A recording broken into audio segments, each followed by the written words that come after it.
அனைவருக்கும் வணக்கம். என் லைஃப்பில் இந்த மாதிரி ஒரு பெயின்ஃபுல்லான ஒரு சுச்சுவேஷனை நான் ஃபேஸ் பண்ணதே கிடையாது. மனசு முழுக்க வலி வலி மட்டும்தான்.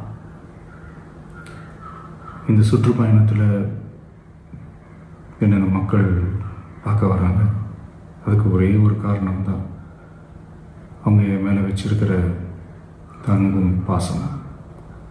அந்த அன்புக்கும் பாசத்துக்கும் நான் எப்பவும் கடமைப்பட்டிருக்கிறேன். அதனால தான் இந்த சுற்றுப்பயணத்தில் மற்ற எல்லா விஷயங்களையும் தாண்டி மக்களுடைய சேஃப்டி, அதில் எந்த காம்ப்ரமைஸும் பண்ணிடக்கூடாதுன்றதுக்காக தான் அது என் மனசில் ரொம்ப ஆழமாக இருக்கும் அந்த எண்ணம். அதனால தான் இந்த அரசியல் காரணங்கள் எல்லாத்தையும் தவிர்த்துட்டு ஒதுக்கி வச்சுட்டு மக்களோட சேஃப்டி மட்டும் மைண்டில் வச்சுக்கிட்டு அதுக்கான இடங்களை சூஸ் பண்ணுறது, அதுக்கான இடங்களை பார்த்து பெர்மிஷன் கேட்குறது, போலீஸ் டிபார்ட்மெண்ட்டில் அதை ரிக்வெஸ்ட் பண்ணி கேட்போம். ஆனால் நடக்கக்கூடாதது நடந்துருச்சு.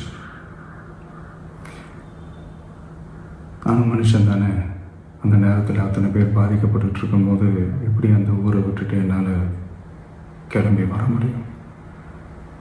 நான் திரும்ப அங்கே போகணும்னு இருந்துச்சுன்னா அதை ஒரு காரணம் காட்டி அங்கே வேறு சில பதட்டமான சுச்சுவேஷன்ஸ், வேறு சில சம்பாவிதங்கள் அந்த மாதிரி எதுவும் நடந்துடக்கூடாதுன்றதுக்காக தான் நான் அவாய்ட் பண்ணேன். இந்த நேரத்தில் சொந்தங்களை இழந்து தவிக்கிற அத்தனை குடும்பங்களுக்கும் என்னுடைய ஆழ்ந்த இரங்கலை தெரிவிச்சுக்கிறேன். எனக்கு தெரியும், என்ன சொன்னாலும் இது ஈடேயாகாதுன்னு எனக்கு தெரியும். ஹாஸ்பிட்டலில் ட்ரீட் பண்ணிகிட்ருக்கிற எல்லாருமே சீக்கிரமாக க்யூர் ஆகி வரணுன்றதை இந்த நேரத்தில் நான் வேண்டிக்கிறேன். கூடிய சீக்கிரமே உங்கள் எல்லாரையும் நான் சந்திக்கிறேன். இந்த நேரத்தில் எங்களுடைய வலிகளை, எங்களுடைய நிலைமையை புரிஞ்சுக்கிட்டு எங்களுக்காக பேசின அரசியல் கட்சிகளை சார்ந்த நண்பர்கள், தலைவர்கள் அனைவருக்கும் என்னுடைய நன்றியை தெரிவிச்சுக்கிறேன். கிட்டத்தட்ட ஒரு 5 மாவட்டத்துக்கு பிரச்சாரத்துக்கு போனோம். இந்த மாதிரி எதுவுமே நடக்கல. ஆனால் கரூரில் மட்டும் ஏன் எப்படி நடக்குது, எப்படி நடக்குது? மக்களுக்கு எல்லா உண்மையும் தெரியும். மக்கள் எல்லாத்தையும் பார்த்துக்கிட்டு இருக்கிறாங்க. கரூரை சேர்ந்த அந்த மக்கள் அந்த உண்மையெல்லாம் வெளியில் சொல்லும்போது எனக்கு கடவுளே நேரில் வந்து இறங்கி அந்த உண்மைகள்லாம் சொல்கிற மாதிரி எனக்கு தோணுச்சு.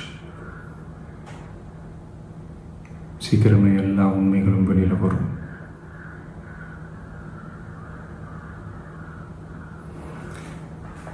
எங்களுக்கு தரப்பட்ட இடத்துல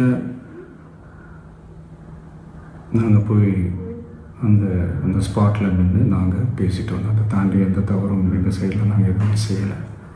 பட் இருந்தாலும் எங்கள் கட்சியை சேர்ந்த நிர்வாகிகள், தோழர்கள் மேலே எஃப்ஐஆர், அது மட்டும் இல்லை சோஷியல் மீடியாவை சேர்ந்த நண்பர்கள், தோழர்கள் அவங்க மேலே எஃப்ஐஆர்லாம் போட்டு இப்போ பிடிச்சிக்கிட்டு இருக்கிறாங்க.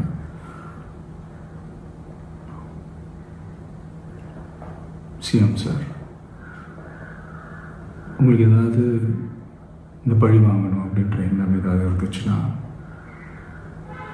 என்ன வேணாலும் பண்ணுங்க. அவங்க மேலே கை வைக்காதீங்க. நான் ஒன்று வீட்டில் இருப்பேன், இல்லை நான் ஆஃபீஸில் இருப்பேன். என்ன வேணாலும் செய்யுங்க. நண்பர்களே, தோழர்களே, நம்மளோட அரசியல் பயணம் இன்னும் ஸ்ட்ராங்காக, இன்னும் தைரியத்தோட கண்டினியூ ஆகும்.